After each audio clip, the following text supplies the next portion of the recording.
Welcome to the Geek podcast, where we're back and we have way too much to talk about this week. I'm Void and I'm here with my co-host Beige. I might have more things for the first time. You might. This is like literally the most top level amount of things that we've ever had in a show notes document before, which is funny. Right after we said season 3, we're going to try to hit the lower end of our running time.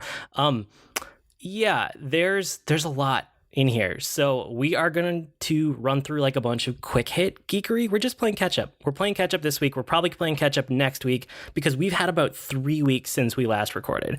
So there's like all of this free time plus the holidays, and both of us had like a week off of work in there, and we've been just catching up on like everything that we wanted to do that was on our backlog. So this is going to be a couple weeks of us just getting that out of our system. So we're going to do a bunch of quick hit stuff that I think I'm challenging myself to get through mine in like 5 minutes. I can probably do it. I don't think you can get through it in 5. I was going to actually time it. When you texted me that, I was like, yeah, we'll see if it's 5 minutes or not. Oh man, the challenge. But before we do that, and then we're going to do like longer discussion things, 'cause we do have stuff that we want to discuss back and forth, but we got to just get some stuff out of our head first. Right. Before we get to that, you have an announcement, and instead of bearing it at the end of the episode, I thought you should put it up front. Okay, well, this year it's New Year. There's been all sorts of, the New Year's resolution stuff. And because it tends to be where fitness stuff tends to go, I guess at the beginning of the year, that's when people jumpstart and really get interested in it. Since I'm training for a half marathon, I am kind of revamping what I did with Geek Fitness and am starting to vlog about it because that's what I do for work. I figure I might as well do that kind of thing for the content that I do on the side and for personal reasons. So I have moved geekfitness.net over to runningshoes.tv, where it is way more focused on the running side of things. And I basically do a vlog there as I'm training for the Star Wars half marathon and am going to be living on YouTube for a while. So kind of revamping my brand and instead of a podcast, kind of having a vlog that I do. Sweet. Yeah, I'm excited to see what you land on because I know you haven't like locked it in yet, but you have ideas, right? And I figured I have lots of ideas, and I figure if I don't just get it started, then I'll be in that planning stage of trying to perfect it beforehand. And since I'm running solo, I figure I can just be very candid about it and adjust it on the fly. So I'm excited to do it. I was going to do another one today, and it ended up running out of time. Yeah, I mean, you and I had this discussion too about adjusting like the content on the fly, and we're trying to feel less locked into our formal structure that we had before. And one of the things that came up was at the end of the season, we had 51 episodes. I was like, where did the 52nd go? Because it should have been 52 in a year. So I looked back through and we had a 17.5, and I went back and I looked at the show notes and I was like, why did we do this? Why didn't we just embrace the fact that like life happens and this should have been 18? So we're not going to do that anymore. Just episode after episode. That's our motto. No, not motto, but that's our goal from now on. Right. Okay. We have a lot to talk about. I am going to start. This time we're talking about gaming. This whole episode, we just played so many games. There's a lot of prefacing this episode, a lot more than normal. Normally we dive into a topic. If this is your first time listening, sorry for all the prefacing. Anyway, today is gaming. Next week, we're going to do everything else that we've been doing to catch up over the holiday break. But let me start with my quick hit stuff. I think I can do 5 minutes if I take a good deep breath. Okay, so I'm done with Destiny 2 on the PC. I don't think I'm going to do much more with it, because I'm kind of caught in this weird spot with Destiny 2. I have like 40 plus hours on the PS4 version, but I like the controls. I like the way the game plays on the PC better. And I don't really want to re-grind for all the gear I have on PS4, but I don't want to play on PS4 either. So I'm kind of like just stuck. And at this point, like I don't know. I'm just done. I'm done. So I'm handing off Destiny 2. I don't know if I'm going to come back to it. I might just wait till Destiny 3, and I'm okay with that. I played a little bit. What about expansions? I am curious about that. 5 minutes doesn't count if you interrupt with questions. All right, fine. No, expansions, I'm probably, I don't know. It would have to be a massive revamp of an expansion. Cool. So probably not.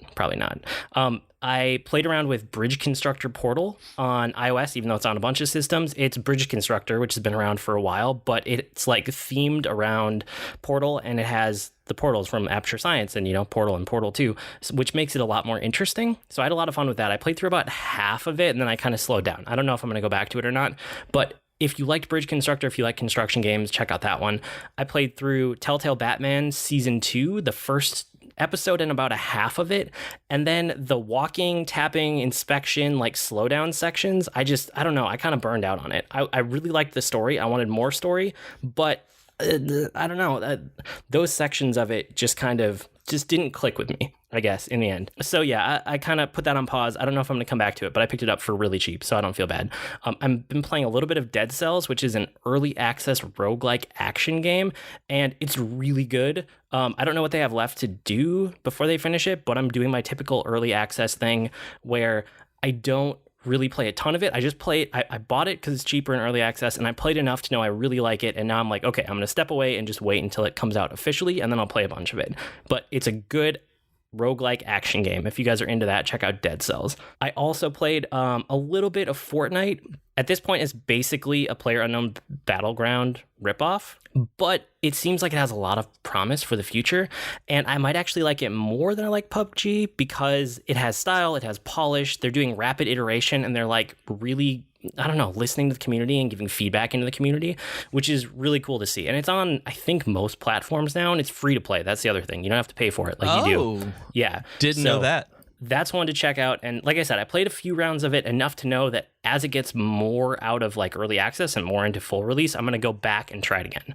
I played Reigns, Your Majesty, which is, Reigns was that like almost like Tinder card swipe left, swipe right thing where you had to make decisions. Fun. Yeah, you played it, right?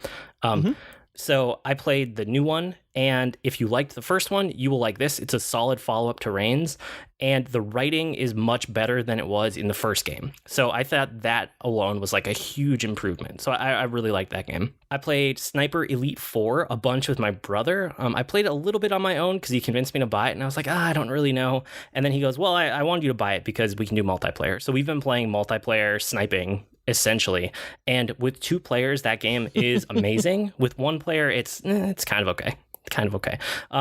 I'm probably halfway done with the game, but at this point I'm just waiting to play with my brother some more because I don't really want to play it on my own because the multiplayer is so much more fun in that. And that's that, if you guys have ever seen those slow-mo World War II sniping games where it's like when you get a really good shot, it zooms in and you see like the internal organs explode and stuff. Do you know the GIFs I'm talking about? Yep. Yeah, it's that game. That's the game. And then the other quick hit thing I had was Pandemic Legacy Season 2. It's good. It's really good. Cool.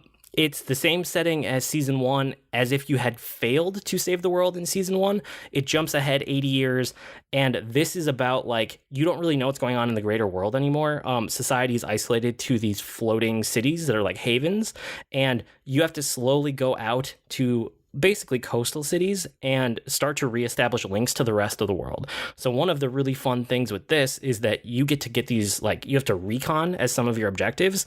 So if you recon part of North America, you get to open a new box and take a giant sticker of North America and put it on the map. So the map is actually mostly blank to start the game. And that was really fun. So reestablishing like supply lines and cities and I don't know, stuff like that. It has Pandemic at its core, but it's more different than Pandemic Legacy Season 1. And I think I like it better because of that, even though I don't think this game could exist if Season 1 did not exist. Oh, okay, there you go. That's my quick hit stuff. You did make it in 5 minutes because I interrupted, so congratulations. I thought I could do it. Yay. Okay. But you have a bunch of stuff too. I want to hear your stuff, and then we'll get into actual discussions. Okay. So I played a lot this time that over Christmas break, I went on a gaming binge, kind of like you do with Gamefly and everything like that. We're just like, I'm going to play all of this stuff. So I started with Stardew Valley.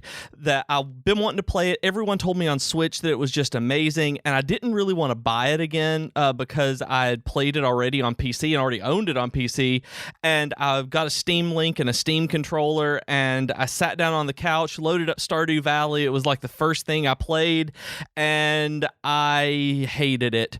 I just cannot bring myself to care. That I went around, did the normal stuff, and realized that it's the same as builder games, that I love the concept, can't bring myself to care about it, but I think I love seeing other people enjoy it.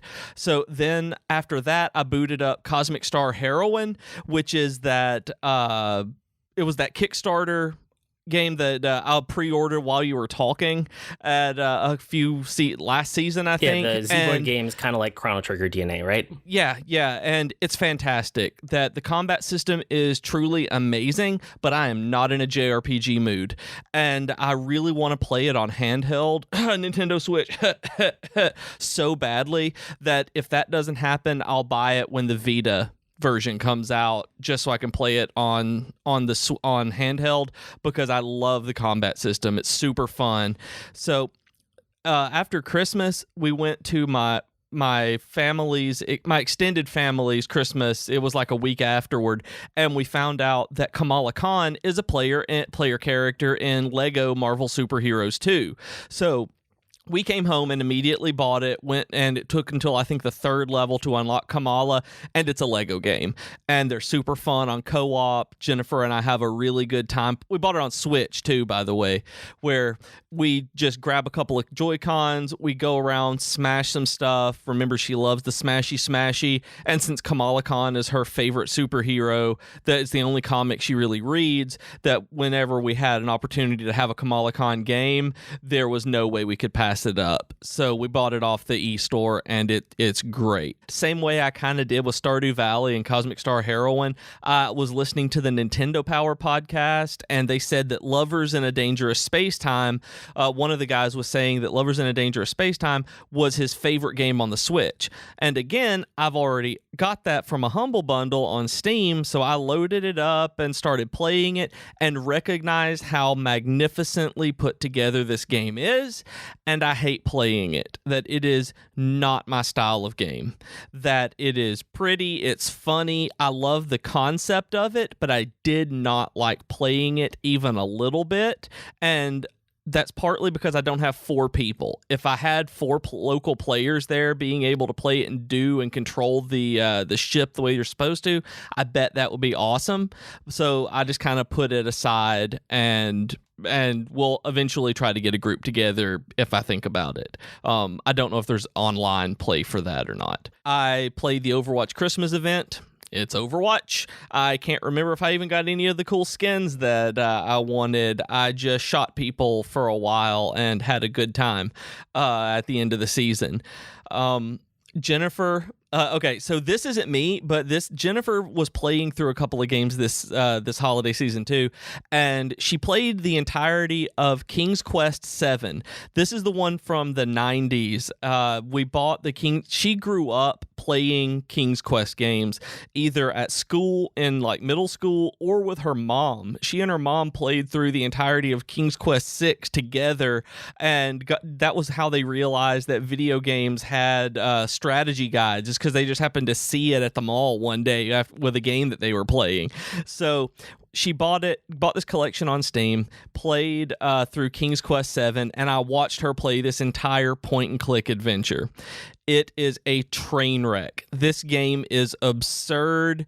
It is ridiculous, but I loved watching it. Like, it was funny, it was stupid, and it was dumb in that way that she and I absolutely love. So she beat it. Like, the story was just terrible, and she made sure that she did like you and I, where whenever it stopped being fun, she had a walkthrough on her phone so that she could move on to the next fun part. So that was awesome watching her play it. And then we ended up getting King's Quest, the 2015 remake, which is essentially a Telltale game. It's a point-and-click adventure game, but it's a modern adventure game, and so it has some of the the active time. You have to press Y at the right time, and episode 1 is free. So she played it to see if she liked it, and she ended up loving it. And this game is legitimately funny. That Christopher Lloyd, Doc Brown from Back to the Future, is the narrator who plays King Graham as he's older and is telling stories from who was the main character of the old King's Quest games. And it is so full of puns. Like, it is a aware of how terrible some of those old games were, and it is just. And even though I didn't play them, I've played enough point-and-click adventures to understand why he keeps yelling, "Stop using the hatchet on everything." Like it's great. Then on PlayStation Plus, there was a free game that was on the Vita called Forma.8. I don't know if that's how it's pronounced or what it's called, but have you ever played that one? No, I've seen it a couple times, and it did not look good. It looked interesting enough that I downloaded it, and I thought, like, oh, this will be a good time waster on my Vita. And it was a Metroidvania game where you, like, float through the labyrinth and did like that. Thought it was great. It was free. I played probably an hour of it, maybe, and realized, once again, it's like, nope, it was a good idea, but I'm glad that was free, so I moved on. And then Gamefly. I actually Gameflyed. And my first game was Mario plus Rabbids Kingdom Battle, and I was so excited it came in. Jennifer and I were ready to do 2-player on it and fight each other, and it wasn't fun. I wanted it to be fun, and we both wanted it to be fun. We loved the idea of it, and it was just so slow and plotting. And I know it's turn-based strategy, but it seemed plotting even for that. And then even in the single player campaign, it's like there's like a 15-minute intro to the thing that you can't skip. Like, I don't care what got them there. I just want to shoot things with Mario's gun. And we sent it back, and now I'm waiting on Samus Returns, the Metroid remake, to come in for my 3DS, so I'm super excited about that. I also bought Adventure of Mana on Vita, which is the remake of the very first, I think, Seiken Densetsu game, which was released in the United States as Final Fantasy Adventure for the Game Boy, and it is, the one on Vita is just a cell phone port. Like, they didn't do anything else from the iOS and Android. Like, you can still control it with the control, like, virtual stick on there. So it was neat, and it's basically just a cell phone Zelda, which is, it feels a whole lot like Oceanhorn on the cell phone. Except I actually have a joystick this time, so I will eventually get to playing through it because it's a Squaresoft game. It's an iOS Squaresoft Zelda ripoff, so that'll be fun. Somebody on Twitter, and I thought it was Capsule J, and it's not, told me that I needed to play Axiom Verge on the Switch. It was expensive, more expensive on the Switch, so I bought it on the Vita for $10 during the sale, and it is Metroid. Like, it really is, like, it looks 8-bit, it looks like the colors of it, and except it deals with computer stuff instead of outer space stuff, and it's great. Like, it's really, really good. It is way smoother than I expected it to be. It has very high production values. Like, I really, really like it. So I'm kind of playing, my Vita is sitting on my couch, and I'm playing through it occasionally, just picking it up, doing a couple of areas, and then putting it back down. Just super fun retro style Metroid clone that is probably the best straight up Metroid clone I've ever played, because it's literally like Metroid 2.0. Good stuff. So on the Switch, I bet it's even better because the Switch is just better to play than the Vita. I also realized playing a couple of demos on the Switch that I don't think I like games made with Unity. That every time it says Unity on there, I realize that I'm not really going to like it because I think the animations are off, just the way that people do these games and the studios make these games with Unity. That the two games that I played were Embers of Mirim and Max, The Curse of Brotherhood, which seemed really interesting on the Switch and would have really cool concepts, and both of them just lost my interest before the demo was over, and partly was because of clipping. Like, I think there's something with the Unity engine clipping that doesn't work right for platformers, that just makes it feel off and stiff. So I probably won't play any more Unity platformers like that. Hang on. So I know it's supposed to be a quick hit. I'm trying not to interrupt so we can keep the show moving, but for Unity games, I do know a little something about what you're talking about here. One of the things that you got to keep in mind with Unity is that if you pay for like a license that's not the free version, you can actually take that Unity splash screen out of your game, even though it's made in Unity. So Unity as an engine is actually really solid for all sorts of things. But almost every time that you see the Unity splash screen, it's because it's a smaller budget dev that probably didn't put money into their tools, which also kind of reflects on the amount of time and effort and money they put into the rest of the game. So I just wanted to interject because, like, you shouldn't really disparage Unity as a platform. Okay. Although your observation isn't wrong, that when you see that splash screen, you kind of have to mentally adjust. But do you kind of get why? I do. I completely understand that. And Max, The Curse of Brotherhood is a game that I might end up going back to and whenever it goes on sale, because it was really cool and really pretty. Embers of Miriam, I won't. But the fact that they were both Unity stood out in my mind from the clipping issues that I had with it, which may just be, like you said, a lower budget development studio. And then after that, I ended up playing the 9 Parchments demo, and it's a new action RPG that came out by the makers of Trine, and I loved the Trine games. And so after Capsule J and Copper Top Rose 262, who I didn't know were married, by the way, talked to them on Twitter forever, had no idea that they were husband and wife. They played co-op on it and was talking about how great it was, and I went and played the 9 Parchments demo, and it is really fun. Like, I really like it. I will pick it up when it goes on sale on the Switch. And then the last bit that I had was I wanted to shoot some stuff that wasn't Overwatch, and I didn't want to start a new game on any like single player campaign, so I actually moved into the Clash of the Clouds DLC for Bioshock Infinite for the first time, and I shot a whole bunch of stuff, jumped around with skyhooks, and it was magnificently fun. And it was also the game that made me realize that even though I am okay with playing a first-person shooter with a controller, and though I prefer a mouse and keyboard, I do not like the Steam controller for anything that needs a right stick. I like it for a lot of things, but I did not like it for a first-person shooter. It was terrible. But then I went and played it with my mouse and keyboard, and it was super fun, and I got my first-person shootery stuff out of my system.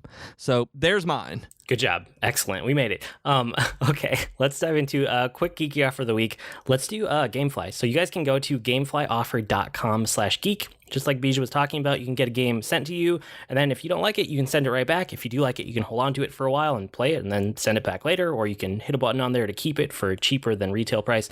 Both of us have used it at various times, and we like it as a service. So if you go to gameflyoffer.com/geek, you can get a free trial of it, and it also helps the podcast. And I will tell you, I looked at it today. You can use this basically as a free month to get a discount. You can have something sent to you, play it, and then like it and get the demo or buy it. And it's like the Metroid one was $24. So even if I like it, don't like it, or even if I do like it, I can buy it way cheaper than I can buy it anywhere else. And I'm in a free month. So it's a big old discount. Yep, it's pretty sweet. And then I should also mention other shows on the network. So Tea Time with Katie and Chelsea. I know this week there was an episode about the X-Files that I don't have a whole lot of basis in, but it was interesting anyway to listen to. My It was wife a has good so many discussion. feelings. Yeah. Geektitude, Joe had a couple guys on, and they talked about their like 2018 geeky resolutions, which I thought that was really cool to hear.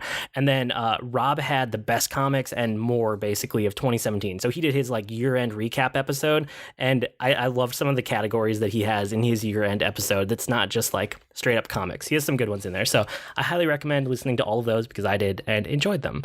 Okay. Longer discussions. Now we can actually talk back and forth. We're actually not horrible on time. I wanted to, and this one might be a little shorter, but you finally played Battlefront 2, and yes. I played the DLC and the campaign patch for it.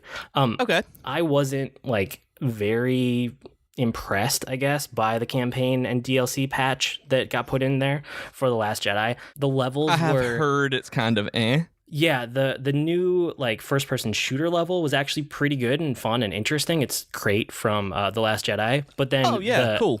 Yeah, the X-Wing mission just wasn't very good. That being said, I still go back and I play Battlefront 2 probably every other day still, just in the Starfighter mode. Like that is the only thing I touch at this point. So I've played it once. Oh yeah, so I was gonna ask, like, you sounded like you were all gung-ho about it for a day or two when you were texting me, and then I didn't hear anything else about it. Well, okay, so this will also move us into eventually what I'm talking a lot about during the discussion part of this, where Austin, my buddy who lives in Florida, said that the digital deluxe super mega edition of Battlefront 2 was on sale, where instead of like $90, it was like $40 or $45, and so because you get so many other like heroes immediately unlocked and for use and just all the stuff that came with it, he and his brother and cousin, who we could all play it together, like they were all getting it and going to play together. And so Jennifer was like, it's really good for you to play friends with, to play games with your friends. And because I don't have too many around here, like I can do stuff like that with locally, so it was like, okay, cool.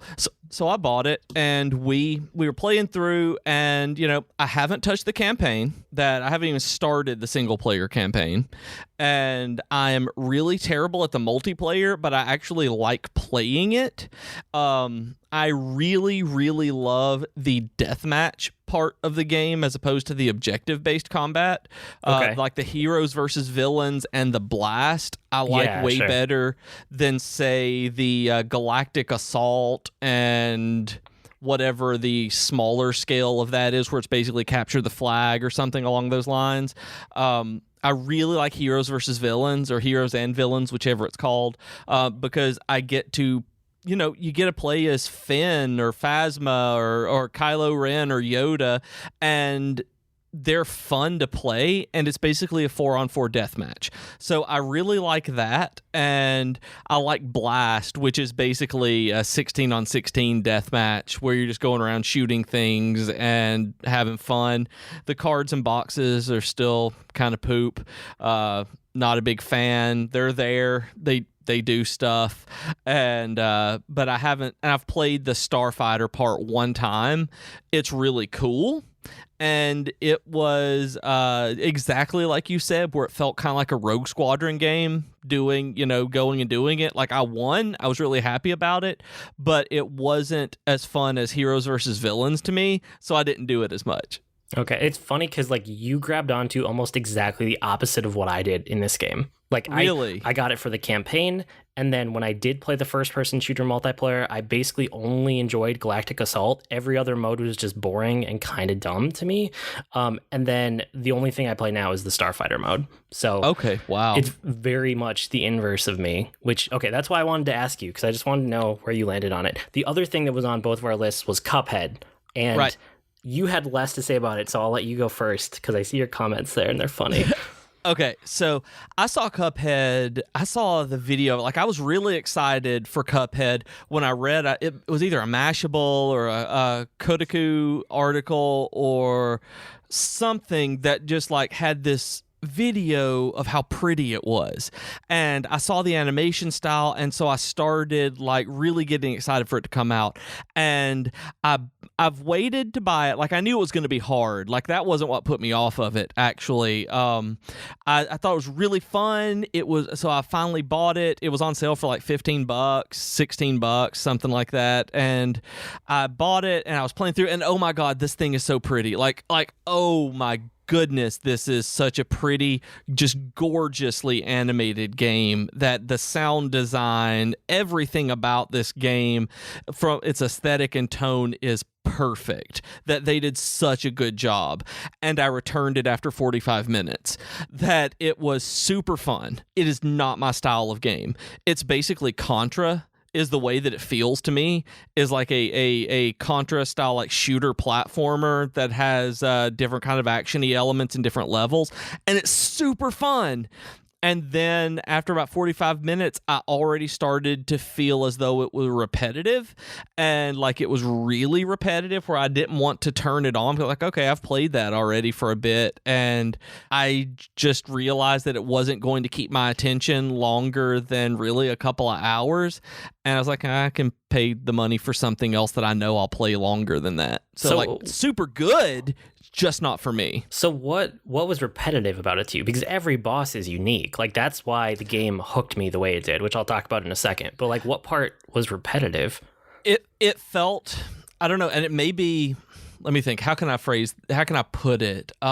It felt repetitive because of the combat was holding a button and jumping around. Like, I didn't necessarily even though I know there's skill involved, it wasn't the kind of combat that I enjoy in a game, and the level design wasn't interesting enough to keep me going through that.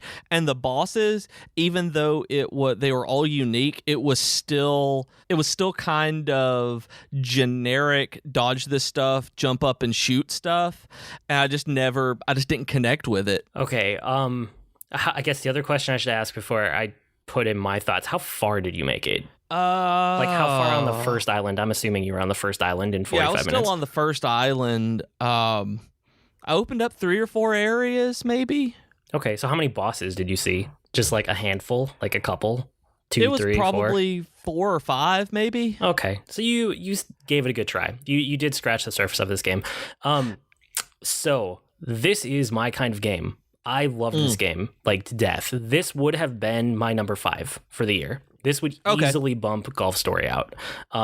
And so I'm sad that I didn't play it before the end of the year, and it falls into that weird place that Hitman did for me last year, where it's kind of like between our end of the year episode and when the next year actually started, which is why I'm glad we're talking about it now, because I'm retroactively putting it back there. Like, this is my number 5 game for 2017. This game was amazing. Like, this is the kind of game that has such tight controls and platforming, and it requires such precise execution that I just fell in love with it. And, like, yeah, the aesthetics are cool too. And I know that's what everybody else, like, when I was listening to Games of the Year podcast, was talking about, like, how amazing it was. That part, I was like, yeah, okay. Like, it was fascinating for me for the first hour maybe, and then I didn't even see it. Like, that's not why I played this game. I played this game for the boss design, for the tight controls, and for, like, how hard the execution got. And, like, this is a hard game that I really like. And I mentioned this, like, last time we talked about Dark Souls, that, like, I just hate Dark Souls because I'm fighting with the controls, not with the game. This is the opposite. This is the kind of hard game that I love. The controls just feel super responsive. Every time I messed up and I died, it was my fault. And I could tell why, and I could get better because of that. There was enough feedback, and it was clear to me as the player what I had done wrong, that I always immediately wanted to restart and try again. And that ties in with some of the design of this game, that it is a fast restart game. Just like if you've ever played Super Meat Boy, like, you just hit a button and you're right back at the beginning. You're, like, right back into the game. And one of the cool, like, mechanics they have is that when you're going up against a boss, it has a little, like, progress bar that you can't see when you're in the middle of it. But whenever you get defeated, you see a progress bar that has a bunch of little flags in it that show you, like, where each phase was and how close you were to beating each phase, or, like, you made it to the middle of the next phase, or, oh, you almost made it right to the end. Like, that kind of thing, that player feedback makes it so much more palatable to keep diving right back in, even though you're getting destroyed over and over and over again. It worked really well for me on the bosses because of knowing how far along in their phases I was. When I was getting destroyed by something, I would be like, okay, but I'm almost done. It's like there's not anything coming up after this that's going to, like, completely blow my mind. And you're absolutely right that the messaging, everything about it, like the controls, you know exactly what's up, and you know that it's you from the moment that you die. That it is. I did not ever get frustrated that the game was too hard or that it was unfair. Like, you know how it's like, no, I didn't hit that button. It's like, nope, I didn't hit that button. It's like, oh, I hit that button too late. It's like, of course I did. Like, it wasn't that it didn't respond. And I really thought, like, there was one level, and it was just one of the platforming levels, but Jennifer came to watch me. Like, she wanted to see how pretty it was because, like she had seen the video as well. And so she was watching me play the game, and she realized we were just talking as I did it, and she was like, yeah, I don't think I would like playing this. And I was like, yeah, I haven't been able to beat this level, and I've done this probably 24 times, and there was this one part that I couldn't get past, and I finally got through it while she was sitting there watching, and I actually screamed. I was like, yes, I did it. Like, there is a feeling of accomplishment when you do it. There is. Because you have beaten you at that more than anything else, but it's not the kind of thing I stick with for a long period of time. But, like, it's a fantastic game. Like, I cannot like disagree with you on that at all. Yeah, so like the gameplay loop just hooked me, and like the platforming levels that are, they call them run and gun, but those are like the weakest part of the game. Those were an afterthought. This was originally just supposed to be a bosses only game, and then as it grew in scope, they added those in later, and I think it really feels like it. But they're kind of like whatever. They're not that hard ever, and you can get through them pretty quick. Like the bosses are why I played this game, and it got its hooks in me so much that the first play session I did, the first night, I got to the end of the second island. Wow. And it was probably about, well, I actually know because I kept track of my playtime. The first island took me 2 hours. The second island took me 4 hours, and the third island took me 6 hours to get to the end of the game. Nice. Wow. There's probably about an hour of downtime in there where my kids interrupted me for stuff and I forgot to turn the game off. So call it, my playtime was like 12 hours, but it's probably about 11 hours start to finish with this game.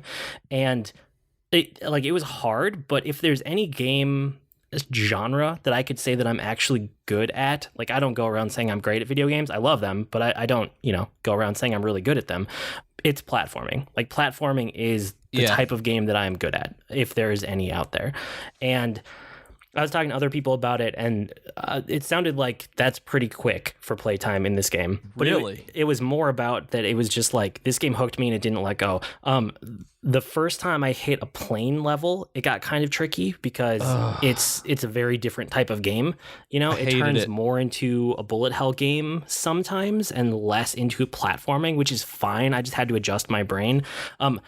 But honestly, like the very first boss that I took on, that little slime guy that bounces, he probably destroyed me more than anyone else until I got to the end of the second island. Like it just took my brain. Yeah, it took my brain a little bit to click and like see what the game was doing, figure out the controls, and like really kind of grok it. And then as soon as I did, it was like, okay, I got this. There were actually 2 or 3 bosses on the first island that I one-shot. No problem. Yeah. And then I got to the second island, and I got towards the end of the second island when I got to the dragon, and that is when I saw what this game actually had to offer. Like I beat the first island and I was kind of disappointed because people told me this was a hard game, and I didn't feel like that at all. Like I was flying through that first island, especially when I one-shot a couple of the bosses. And I was like, really? Like I thought this was supposed to be like challenging. And then I got to the second island and the difficulty was ramping up. And then I got towards the end of the second island and there's a dragon level. And oh man, that took me probably the longest out of anything until I got to the very end of the game. That one like really put a barricade in my path. And that was where I stopped my first play session. I was like, I gotta just like go to bed and come back to this. And then I came back the next day. I finally figured out the dragon. And then I was like, okay, it's gonna be like this until I get to the end of the game. And it pretty much was. There were some in the third island that were a little bit easier than that dragon. But I got to the dice and the devil at the end, and he was a very well-designed encounter that was different than everything else. And I guess we can be pretty spoilery, right? You're not going to play it. I'm not going to play it. I'm actually going to look up some of these videos, some of these boss videos after we get done here, because I haven't seen these fights. So to actually get to like the dice head man, I don't know what his actual name is. He like has a dice and you have to like parry against it, which is like the jump, and then you hit the jump button again. Yep. And it'll roll a die, and then whatever you roll, you'll like move up a certain amount of counters. It's almost like a mini board game, and then depending on what you land on, you go to a mini boss fight. So you have to beat a bunch of mini bosses before you get to the end of this like counter, and then when you do, you actually face off against him. And it's all within the same encounter, right? Encounter, all within the same life bar. So it gets challenging, but it was so fun. And then I got to the devil at the end, and that was also challenging, and it felt so good to beat this game. And then I did a quick look at the achievements, and there was one to get an S ranking, and I was like, how do you even do that? I've never gotten an S before. And what I didn't realize is that there's an expert mode locked after you beat the game on normal. Oh, so Lord. I had beaten it, and I unlocked expert mode, and to get an S ranking, you have to beat a boss on expert mode. You have to do the amount of parries they require. You have to use enough of your EX meters in one boss battle. You have to never take any damage at all. And it was so fun getting an S ranking for the first time. Like, I loved that about this game. So wow, this was a game that presents like the perfect kind of challenge that hooks my brain and keeps me going. Yep. So that's why like I'm talking about this one more than I'm probably going to talk about anything else on my list here, just because like retroactively this would be my like game number 5 of the year. Like I absolutely loved Cuphead, and I highly recommend it. And I mean, I knew from playing it that you would love it. That when I dug in, it's like I knew that you were going to really latch onto it because it is your kind of game. Just immediately, I was like, yeah, he loves this game, and I can see all of the wonder and stuff like that. Like, I love the idea of the game. Again, this one was just the airplane mode kind of put me off of it too, because I've never liked those kind of side-scrolling bullet hell shooters. So when I saw that was going to be a big part of it too, I was like, because I don't enjoy playing those. I never have. Yeah, and I'm probably going to leave it installed on my computer on Steam, and I will keep going back for expert mode over time. I don't feel any need to drive through and like actually beat it all on expert, especially not right now after I put so much time into it over break. But I don't see me deleting that game anytime soon, which that's rare for me. I usually will get the game off my hard drive once I'm done with it. A bunch of your discussion points go together. And so you have like 5 things here. You have Metroidvanias, platformers in general. You played Steamworld Dig and Steamworld Dig 2. You played Guacamelee, Shantae, Half-Genie Hero, and you used a Steam controller. And I feel like all of those are almost like one topic. But this is what I've done the most. Like, all of the stuff that I went through was hours, yes, but really digging in more than anything else, I realized that I am in a platformer mood, that I love I've been trying and searching and finding the what really would just make me want to pick up that system or that controller and play it over and over again. And it turned out that it was Metroidvania games, that I had no idea how much I wanted that. And so I was looking around, just kind of searching for something to play, and you were talking about Steamworld Dig 2, like, for so long. You were talking about how great it was. And it was my number 4 game of last year. I loved that game. Yeah, like, it's like I'd never really thought anything about it. Like, listening to what you said about it, I was like, yeah, that sounds like it would be a pretty fun little game. And so I had Steamworld Heist already on my computer, so I booted it up and was playing it a little bit, and it's this really cool turn-based action-y almost platformer, kind of roguelike, maybe. I don't even know how to describe it. It's a turn-based strategy game that's also a trajectory game. And it's fun. Like, it's really fun, but it didn't grab me immediately. That I'm like, I will go back and I will play this when I'm in the mood for that, because it's super cool. And so I was just kind of searching around on Steam and was looking at Steam and saw Steamworld Dig, the first one on Steam, for $2. It was $1.99 during the Steam sale. And I read the description of it just to see what the content of the game really was, like how they sold it. And it said that it was a Metroidvania game. And I just kind of looked at it and I was like, what you say now? And I read through it, I kind of look around, and it's like, it's a digging game, yes, but it's a Metroidvania game. And the way that, I don't remember if it was I had looked it up on and Googled it for a review, or saw somebody on Steam had posted something about it, but they said that it was a Metroidvania game where you dig your own path through the platform levels. And I was like, that sounds really cool. And I was like, that sounds cooler than anything that Void said about that. So I paid my $2 and I started playing it, and I immediately loved it. Like, immediately. Like, I booted it up, and it was within the first 30 seconds of jumping around that I was like, I'm going to play a lot of this game. And I messaged you about it at that point, and you were like, I never really thought about it as a Metroidvania, but I guess it is. Yeah, I feel like I described it adequately. I used all the same words that you were reading. I just didn't say Metroidvania, and apparently that was like the thing that made you finally give it a go. It just kind of catalyzed everything in my brain from what you had said, and then all of that. It was like, oh, that's what this is. And so I loved the first one. And I was playing it on my computer, and I was like, I'm playing it on Steam like I always do with everything. And you said something, you had texted me and was like, yeah, the first one's really good, but the second one is amazing. Yep, and I did say that. Something along those lines. And especially on the Switch. And so I was just like, I'm gonna go buy it on the Switch right now. Like that, just you saying that made me go grab my Switch and buy 2. And oh my goodness, you were right. That I'm gonna finish 1, but I would not put Steamworld Dig 2 down. That I loved it. Like I was sitting there playing it pretty much all the time. That it was just, they took everything that was good that I liked about SteamWorld Dig and just straight up made it better. That from the animations, that I loved the stylized animation, they made it prettier stylized animation. From the controls to the way that you transport between the different areas and teleport, and just everything about it was just straight up better. It was how you do a sequel. And on the Switch is just awesome. I mean, it's, if I have the choice, I'm like you, I'm going to play it on the Switch over anything else, unless there's a cost difference.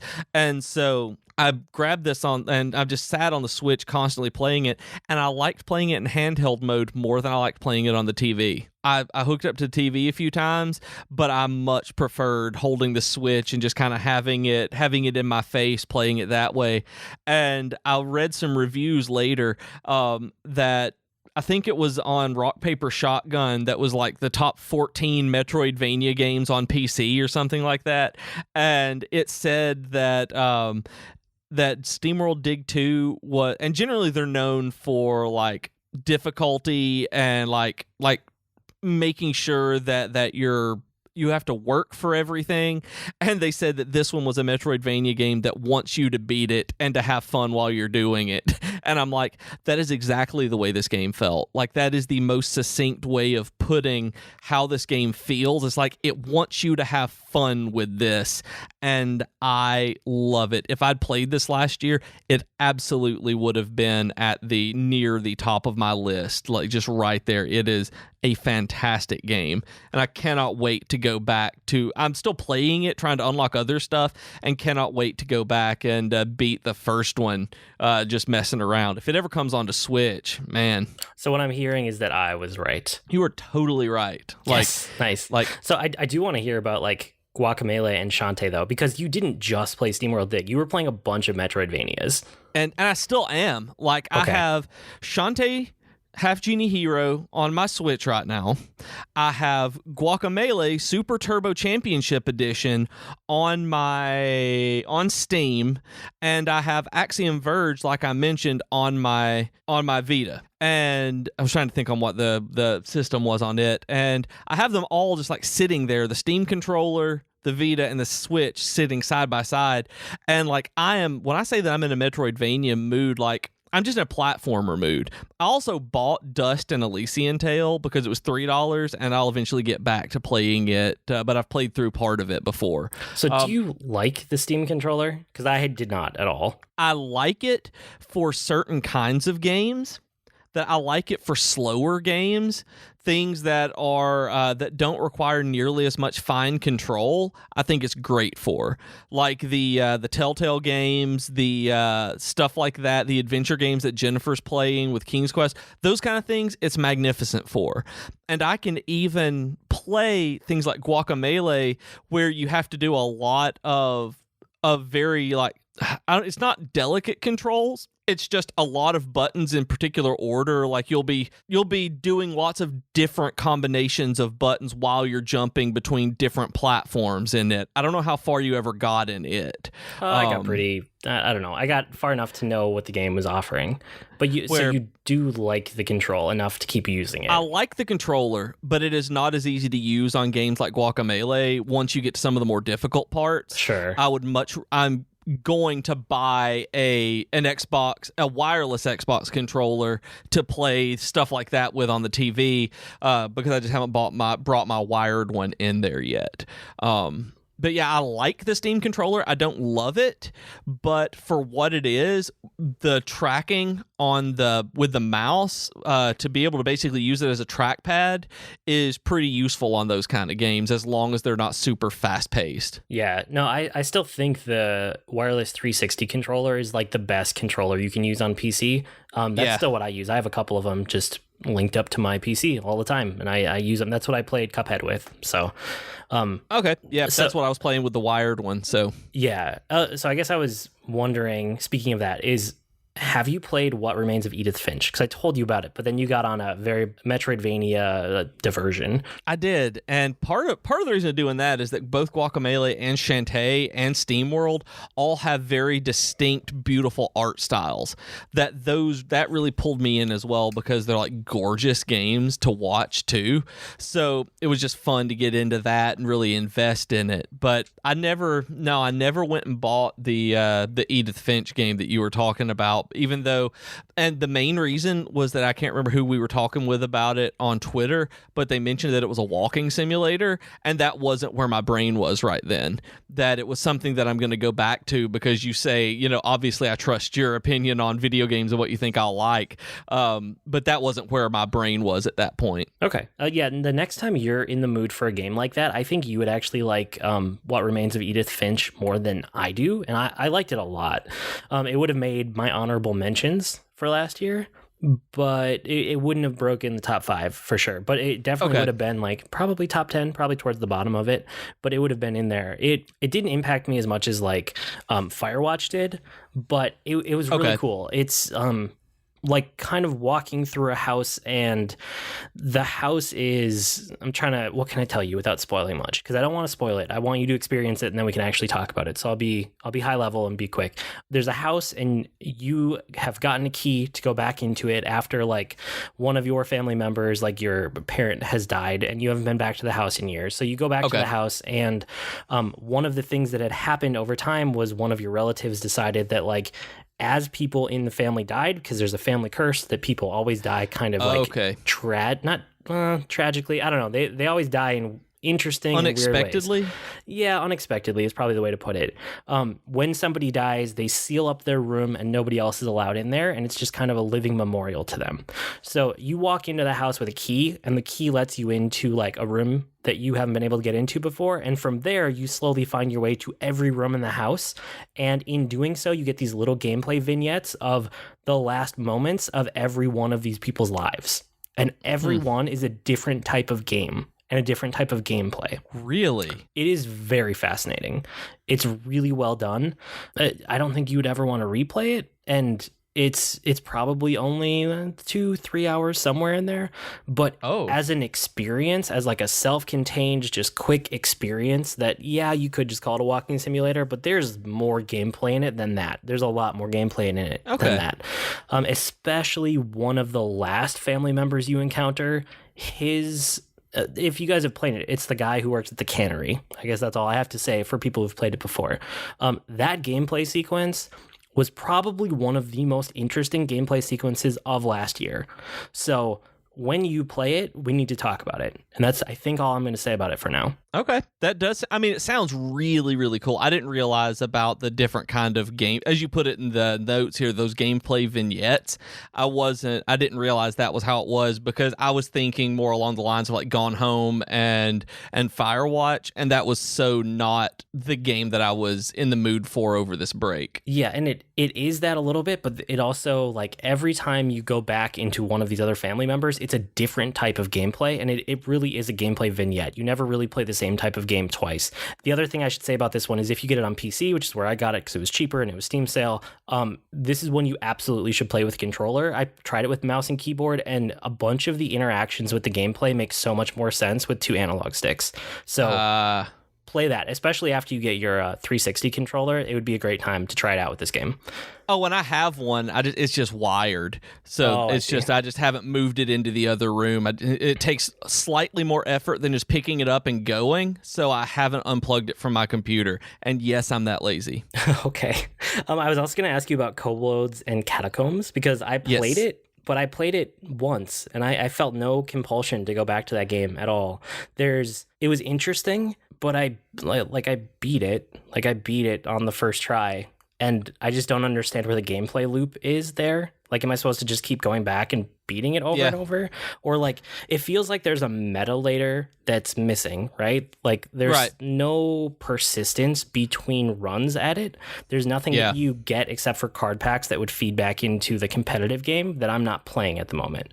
So it felt like if I were actively playing Hearthstone, the normal modes, the competitive modes that, I latch onto maybe once every couple years at this point, this would be really nice to have as just like a palate cleanser, as a diversion occasionally, but as a mode on its own to hook me back into the game, it just didn't at all. Which surprises me because it felt to me kind of like what you were wanting, and I guess that for the reason I thought that you were going to latch onto it was because of the variety of bosses, that you fought different kinds of bosses with different abilities as you went through, so I figured that was going to be what kept you in there until you got tired of fighting all of the different ones that they had at different levels. Yeah, I guess I just need like a meta level goal or something, like something to work towards, some bigger campaign to tie into it. Like, if this mode was the full game and they built this out so much more into like a full single player something, I think it could really hook me. It just doesn't, the way that it's set up right now.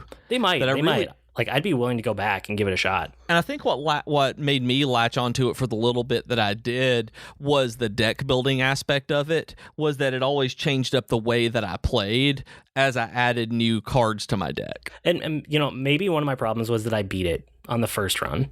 Like, if I didn't, or if I lost early, like after a boss or two, I could have been like, okay, let me try it again a different way, or try it again with a different class. But I don't know. I picked Paladin because I know Paladin really well, and then I played through and I beat all the bosses, and it was like, okay, you beat it. Like, I don't know. That's probably playing part of the way I feel too. That makes sense too. Yeah. Because I didn't beat it first off, and I was like, okay, what did I do with my deck this time? Because I've only played through it as mage. Okay. So I've tried it 2 or 3 different ways to play that one class to get through. Oh, okay, I see.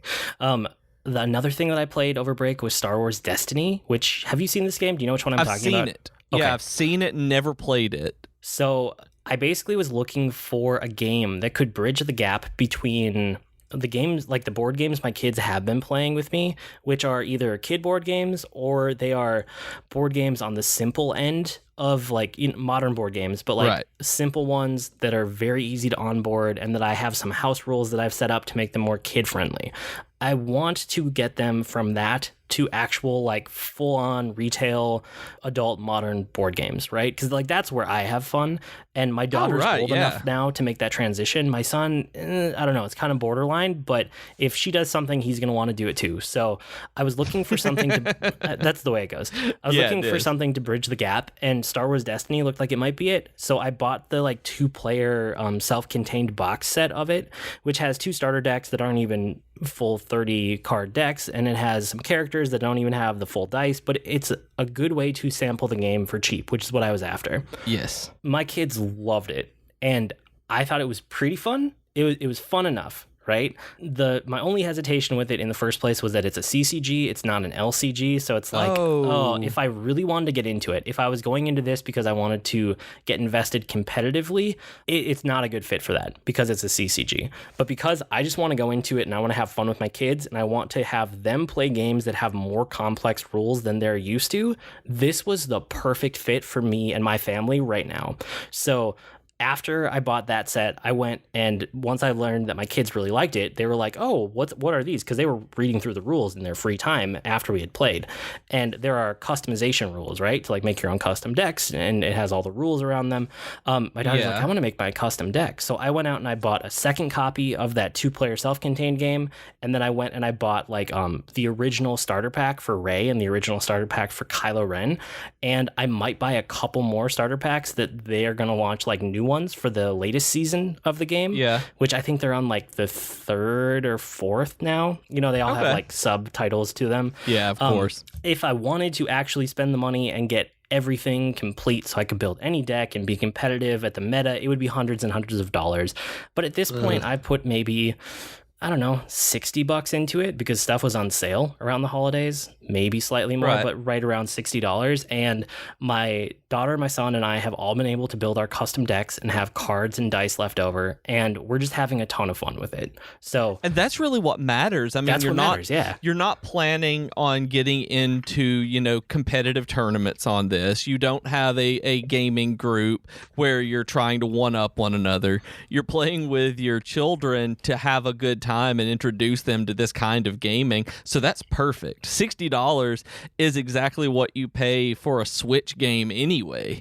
Whenever you guys are playing something together like that, that's not a barrier to entry for most people.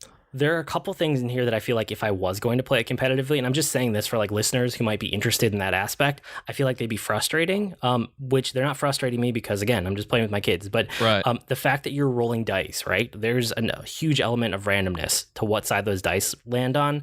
A lot of the cards that you have in your hand can manipulate the dice pool after you have rolled them, so you can change them, right? And that's part of the play, which is actually really interesting. But the fact that you can just get an amazing roll or you can just get a horrible roll, and that could totally swing the game. Like once you get to competitive level stuff, that doesn't feel as good as when you're just playing casually. Yeah, but outside of that, it's funny when that happens. When your daughter does that to your son, or your son that does that to your daughter, and it becomes something that you're laughing about as a family. That you can, hey, you remember that time? Whatever. It's like, but when you're in a competitive atmosphere, it's not quite as funny. Yeah, if you're at, Fantasy Flight Game Center doing an actual tournament for it and you get a bad roll, like that just feels bad in a way that it doesn't at home. The other thing I should say about it is that it's a game without phases, but it still has complicated rules. So the way it works, and this is one of the most interesting things about the game to me, is there are a bunch of actions you can take. It's like 6 or 8 different actions that you can take. And the way a round of the game goes is I take an action and then you take an action and then I take an action again. And that's it, back and forth. So there's no phase that you have to do everything in this phase like you do in Magic, right? So on your turn, you have to do phase 1, phase 2, phase 3. I mean, they're not called that, right? But you have to I put out my... I haven't played Magic in a while. I don't know why I picked that as an example, but you know what I'm talking about, right? Yeah, you've got your untap phase and you have attack phase and all of this, yeah. So your action might be, I'm going to pay a little bit of money to attach this card as an attachment to a character. And that's my entire action. It goes back to the other player and they take an action. And maybe their action is to activate a character. And when you do that, you take all the dice from that character and their attachments and you roll them on the table. But you don't actually do anything with them. That is your entire action, is just rolling those dice and activating it. And then it goes back. So if you have a bunch of dice in the dice pool that you've rolled on a previous action, you can resolve those. And that's an action. So it gets into the nitty gritty in a way that my kids have to learn more complicated rules. But the only thing they ever really have to remember at one time is it my action or is it their action? And it rides this line between complicated phases and very simple, back and forth, that I think is a really good onboarding point as a game. Does that make sense? Yes, it does. Yeah, so that's another reason that I really, really liked Star Wars Destiny, for the reason that I'm using it at the moment. So as we play more, I will report back. But it's been a lot of fun. It's been a big hit at my house for the last couple weeks, basically. Yeah, you sent me a picture at one point of you guys setting up and playing it, and it looked like you were having a blast with it there. Yeah, and my daughter has beaten me every single time she's played against me. She's nice. Almost undefeated. I think she only has one loss to my brother over Christmas. And besides that, she keeps winning. So she obviously understands the rules. And no, I'm not going easy on her. I'm just losing because she's better than me. But the last game that I want to talk about was Battle Chef Brigade. Did you ever look at this one? Because I was bursting at the seams to tell you about it, but I didn't want to ruin it for you. No, because I want you to tell me about it. This is popped. Let me say this first, that it has popped up in my feed and recommendations and queue on roughly everything I've looked at. So I'm fairly certain that every piece of software that I use to buy games thinks I'm going to love this game. Okay, that's good to know. Battle Chef Brigade is a cross between a beat 'em up, a match 3, and Iron Chef. That is the simplest way to describe this game. You are Battle Chef. You get into like a tournament arena, just like you would an Iron Chef. You're given a theme ingredient. You're given some other things that you have to do with it. Like this person might like fire as their main component of the dish. This person might like water. You know, it's like element based. Okay. And then what you have is you have a couple different cooking surfaces and you have a pantry. And you have to go out. You run like to the left out of your kitchen area and it just goes out into a monster arena. And you are on a time limit. You have to go kill a bunch of monsters, get all of the ingredients they drop, take them back to your pantry. And then from the pantry, you can drop them onto your like cooking surfaces and you have to cook a dish. And that part of it is a match 3 game, but killing the monsters is a beat 'em up game. It shouldn't work as well as it does. Like, at a glance, or if you just take it surface level, it looks kind of like a bad Flash game that you're like, it does. What? Like, it does. I'm looking at it. Yeah, like, I Googled it while you're talking about this to pull it up on Steam, and it looks like something I would never consider buying. Yes, but I heard enough about it that I was like, I got to give it a shot. Like, I heard enough things that I just had to find out what it was and if I would even like it. It kind of looks like a bad Flash game, but I played this game and nothing else for about 3 or 4 days straight. Like, this game got its hooks in me and I beat it. I completed this game. I kind of loved it. It would have been just off my games of the year list, honestly. It wouldn't have been number 5 because Cuphead is there now. This might have been number 6. Like, honestly. Wow. I really, really liked this game. It has other stuff with the match 3 stuff. Like, they drop some like bones in there that change things up. They drop like mutations and poisons and stuff like that later on once you understand the mechanics. There are other things where like you can go out and you can buy equipment and you can buy new abilities. So you could try to spec yourself to kill monsters faster or better and save some time that way. Or you can buy a bunch of cooking gear. You can buy pots and pans and ovens and cutting boards that let you do specific things to the gems in your match 3 game. So I don't know. It was fascinating. And you like combo up the match 3 gems and then they get more powerful, and the higher level they are, the more points they're worth in the end. And it's something about that plus the judges where you have to like, you know, dragon is your main ingredient, but then one judge wants a fire dish and one wants a water dish. And how do you balance those things out? It was so fun. It was so fun. Like, I don't know. Do you have any questions about it? I don't know much else to say except it is really beat 'em up crossed with match 3 crossed with Iron Chef. No, I mean, I think I get it from that. It's just, and looking at it on Steam now that, you know, I've just seen it pop up and never looked at it because you told me that you were going to talk about it. Like, I really will pick that up when it hops on sale. I'm absolutely picking it up because it sounds awesome. Okay, we'll leave it there until you eventually try it because I do want to hear. There's more to talk about there, but you need to have played it first because it really is an odd game. It does sound very odd. But it was good. Okay, we made it. We made it through all of our games. That was a lot of games. Well, I wanted to actually ask. Because one of the ones that's actually grabbed me more than anything is this Shantae Half-Genie Hero. Yeah. Like, I had only recently come across this on Steam. Like, I saw it in the Nintendo eShop and it kind of avoided it. And then I read so much about it, like saying that it was like super good, like these Shantae games were good. I was wondering if you've ever played any of them because it got its hooks in me, and it's one that if I'd played last year, as much as Steamworld Dig 2, I think that the Shantae Half-Genie Hero is every bit as good as it. That I was curious on how you felt about those, if you'd played any of them or the previous ones, because this one is a beautifully done platformer on the Switch that's like hand-drawn animation. I have. I've tried like 3 of them and I didn't like any of them. They just, really? Yeah, none of them clicked for me. For me, Metroidvanias either have to be unbelievably exquisite or it falls flat. Like there's not really an in-between for me. Like, I think I've told you I've played every Castlevania and I've beaten 0 Castlevanias. Just like I've played every Metroid and I've only beaten like a couple Metroid games ever. Steamworld Dig 2 might be the best Metroidvania I've ever played, now that you've classified it as such. I didn't even put that together earlier. But no, the Shantae just didn't work for me. And for me, like the reason I was asking is because it doesn't feel like one of the typical Metroidvania games. Like, it feels like a traditional platformer to me, because while there are different paths to take, it's set up in different levels, that you have a world map that you go to all of these different places and you travel, where it feels like just a really highly polished indie platformer. And I just love this one that I played after I got through like the first world. Basically, there are 3 levels each. Once I got through that first world and beat the boss, I was like, yep, playing this on the Switch, and that's been pretty much what I've played almost exclusively since I picked it up a few days ago. That it's just fun.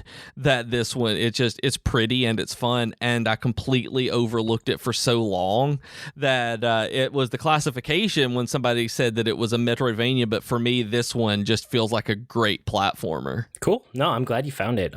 I'm just glad that, like, overall, we found a bunch of really fun games over break. Yeah. Like, it wasn't just 1 or 2 things that we honed in on. It was like there were so many good games that both of us played, it was a great feeling to come back to that and see our lists today to talk about. And I think for me, it was because I didn't play an MMO. This is the first Christmas break that I can remember that I didn't just dig in and escape into an MMO and explore that particular world. Like, I sampled so much and found things that really worked for me. Like you said, that these, I've had more fun doing this than I did like exploring a single MMO as well. So maybe this is where I'm at now. That's awesome. I love to hear that, because that's the way I do things, how I explore lots and lots of games. Cool. Okay. Next week we'll be back. We have more from break. It's basically everything that we like watched and read and listened to and all that kind of stuff. We have a lot more thoughts around that. It was just, there was so much. We had a really good break, which is great to come back to, lots of thoughts and discussions to have. But that's it for this week and gaming at the moment. You can write to us with comments, suggestions, or feedback. Our email address, as always, is geek2geekcast@gmail.com, or reach us on Twitter @geek2geekcast. We also have longer discussion threads on our subreddit at reddit.com/r/geek2geekcast. And we're on Slack too. You can go to slack.geek2geekcast.com for your invite. And like we said earlier in the show, we're part of a podcast network, so head over to geek2geekcast.com to see if any of the shows tickle your fancy. I blog at agreenmushroom.com, and you can find me at grnmushroom. That's green mushroom without the E's on Twitter. And I'm on Twitter as @ProfessorBeej. That's Beej with 2 E's. And I now vlog at runningshoes.tv. That's new for you, I can tell. We've been Void and Beej with your Geek to Geek podcast. That'll do it for this week. See you next week, geeks. Bye, geekity beakities. Happy 2018.